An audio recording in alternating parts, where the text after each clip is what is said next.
Bonjour Chloé et Lila. Bonjour. Vous êtes les réalisatrices du film Kiss and Cry. Vous avez réalisé un documentaire sur le même thème juste avant. Comment vous êtes passée du documentaire à la fiction? Parce que c'est votre première fiction. Pour Boucle Piquée, donc on a réalisé en 2012. On avait déjà le désir de faire une fiction, mais il y a un certain nombre de choses qui sont passées. À la dernière minute, on a dû changer de club. On avait écrit des choses pour des jeunes filles de 15 ans et en fait, on s'est retrouvés avec un groupe de filles de 11 ans, etc. Donc on a réajusté un peu au jour le jour. On était très contents de Boucle Piquée. En même temps, on avait envie de développer d'autres choses et d'aller plus loin dans la fiction en écrivant un long métrage. D'autre part, les documentaires qu'on a faits, c'était des documentaires très très mis en scène, dans lesquels il n'y avait pas de voix off ou d'interview, et c'est vraiment des séquences de vie où on place les gens, on lance des sujets de discussion, donc il y a quelque chose d'assez proche dans la méthode. Pourquoi vous avez souhaité continuer à travailler avec cette équipe-là en particulier? De nouveau avec Sarah notamment et Xavier. Notre rencontre très forte qu'on a fait pendant le documentaire, c'est surtout Xavier, parce que c'était un entraîneur assez fou, qui avait une répartie de dingue, qui pouvait inventer des phrases assez démoniaques, méchantes et en même temps drôles, et qui était très fort dans l'impro. Du coup, on s'est dit, on aimerait bien faire quelque chose avec lui, mais lui donner vraiment de façon assumée le rôle du méchant. À l'issue de Boucle Piquée, en fait, il y avait plein de choses qui nous avaient intéressés, mais ce tournage était vraiment, c'était circonscrit, 12 jours de stage intense, etc. Et on découvrait un peu ce milieu. C'était vraiment sur la dureté du sport. Les filles étaient très petites et il y avait un côté un peu dressage, enfant. Elles acceptent tout, elles écoutent, elles mouftent pas. Et il y avait aussi un ado qu'on avait filmé qui s'appelait Timothée et qui lui commençait un peu à se crisper. Enfin, on pressentait qu'il allait craquer, et on a su que quelques mois plus tard, il avait clashé avec Xavier. On a récolté un certain nombre de témoignages de plein d'autres ados dans différentes patinoires où il y avait ce même processus de corps qui dit stop, et de mental aussi, où les jeunes ne supportent plus à un moment donné la surautorité, le côté enfermement, leur désir. Ils ont envie d'autre chose, donc c'est une décision qui est difficile à prendre, mais en tout cas, ça arrive à beaucoup d'ados à ce moment-là. Voyant que Sarah passait et était en train de passer par ce même type d'étape, on s'est dit, on a très envie de le suivre. Et on avait aussi, il n'y avait pas les parents dans Boucle Piquée, il n'y avait pas tout ce côté un peu très infantilisant, et en même temps ces enfants qui portent leurs parents d'une certaine façon, parce que leurs parents sont complètement emmêlés dans la vie des jeunes, quoi. C'est-à-dire qu'ils ne vivent plus que pour leurs enfants qui sont peut-être des futurs champions. Ils pensent plus qu'à ça. Xavier, dans le film, moi je l'ai trouvé cruel. Je sais pas si vous lui avez dit de forcer le trait. On lui a demandé de jouer un méchant. Donc oui, complètement. On a resserré sur ce trait-là, c'est-à-dire que c'est un entraîneur qui est assez dur et qui est réputé pour, mais ça se passe sur la glace et avec les jeunes qui font partie du groupe haut niveau. C'est-à-dire que quand il est prof en loisir, il n'a pas du tout cette même façon de procéder et de travailler, mais il fait partie de ces entraîneurs qui considèrent que pour se dépasser, pour affronter ce milieu qui est extrêmement dur, pour aller au mieux, mais vraiment au mieux de son potentiel sportif, il faut être capable d'endurer ce genre de choses, quoi. Quand il dit bonbonne de gaz, ou ce genre d'insultes, ça c'est vraiment un truc assez courant quand même dans le sport. On leur dit qu'elles sont grosses, pour sauter il faut être légère. C'était une problématique que vous aviez envie d'explorer, le rapport au corps dans le sport de haut niveau? Oui, bien sûr. Disons que nous, ce qui nous intéressait, c'était plutôt l'adolescence et le moment où le corps se lâche et a des désirs tout d'un coup qui échappent un peu à l'adolescent. Et du coup, de le mettre dans un contexte où le corps est contraint par la discipline, et qu'il a envie vraiment, du coup l'explosion est d'autant plus forte, et c'était ce rapport-là qu'on avait vraiment envie de montrer. Quand les filles changent, elles perdent leur équilibre, elles ont plus la même façon de sauter, elles peuvent se blesser plus facilement, enfin voilà, donc il y a une espèce de lutte acharnée contre ce corps de femme qui apparaît. On le ressent un peu avec ce côté où les tuniques qui sont très enfantines, tout d'un coup il y a elles sont au bord de craquer, quoi, avec les formes qui apparaissent. propos des relations entre adolescents, que ce soit entre les filles sportives ou avec ceux qui ne le sont pas. Qu'est-ce que vous aviez envie de dire avec ça? Ce qui nous intéressait, c'était la rivalité et les rapports de force entre les jeunes, mais aussi les rapports de force avec les adultes. Enfin voilà, tout ce qui peut être violent dans la construction et les relations. On l'observe encore mieux dans ce milieu de la compétition de haut niveau,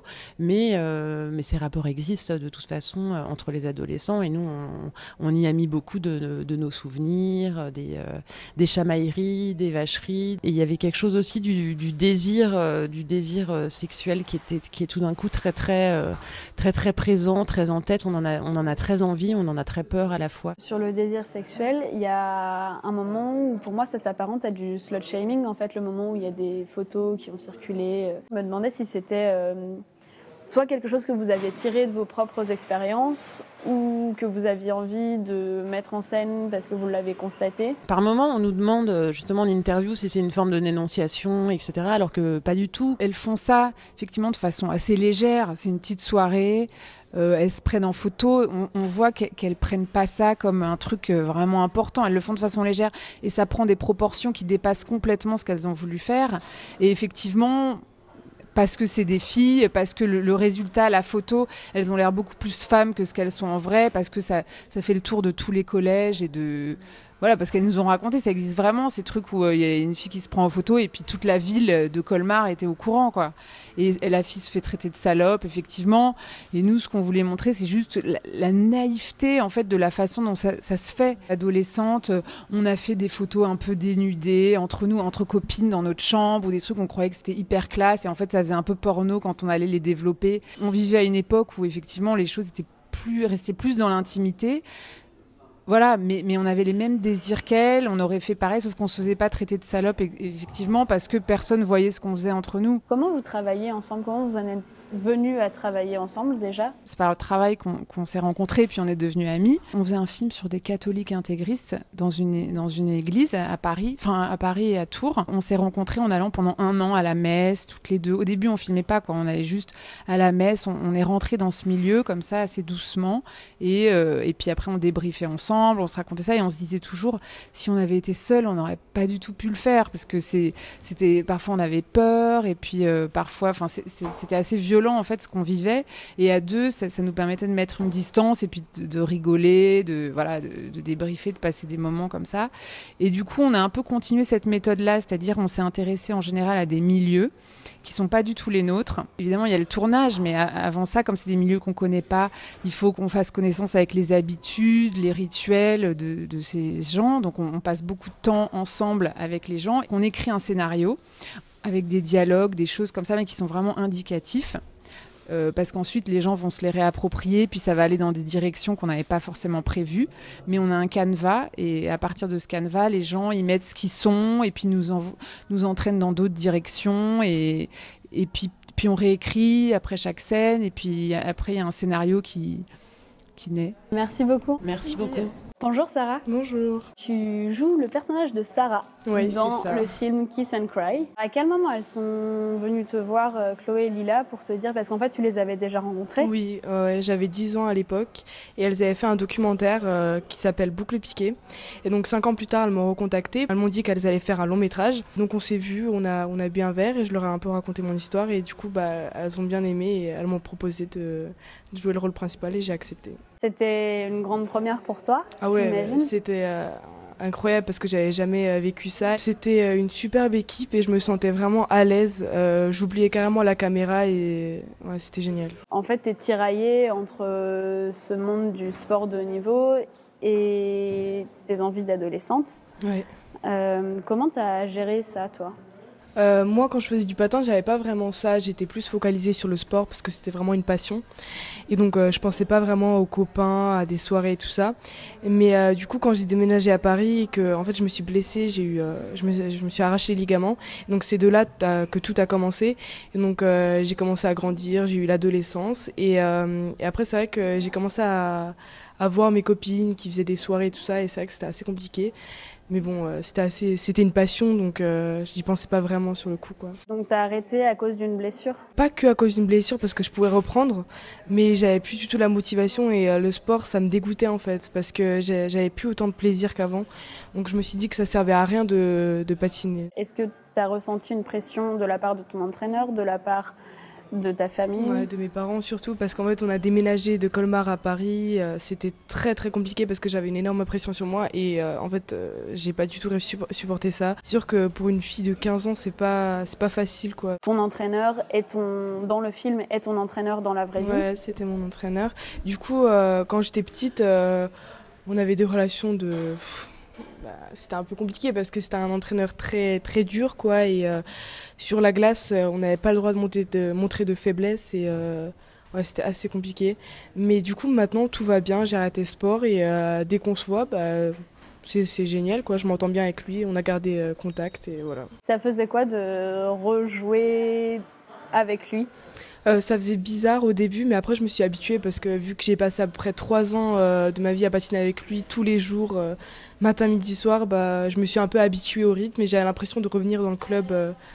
Donc voilà. Comment tu gères l'aspect compétition qu'il y a parfois entre filles et l'aspect solidarité féminine, en fait, qui est l'autre pendant? Quand on rentrait sur la glace, on pensait plus du tout aux copines et on pensait à soi-même. Le but c'était de s'entraîner à fond, de pas penser aux autres et de battre l'adversaire, quoi. Alors que quand on était dans le vestiaire, on était copines et on se racontait nos petites histoires et voilà, il y avait deux stades, quoi. Il y a une seule actrice dans le film qui est une actrice professionnelle. Ouais, c'est Dinara, ma maman. C'est ça. Ouais. Et comment tu as construit un lien avec elle? C'est assez simple parce que Dinara elle est russe et donc ma maman aussi est russe, moi aussi du coup je parle russe et donc on se racontait un peu nos histoires et on a passé un peu de temps ensemble et du coup ça s'est fait naturellement et je me suis super bien entendue avec elle, surtout que Dinara elle ressemble beaucoup à ma maman, caractère et même physique un peu, et du coup ouais, c'était super simple. T'en es où là toi dans ton parcours? Là, j'ai une petite expérience dans un film, mais sinon, je suis une lycéenne normale, je fais rien de particulier. Merci beaucoup, Sarah. Merci à vous. En tout cas, moi, j'espère te voir dans d'autres films. Merci beaucoup.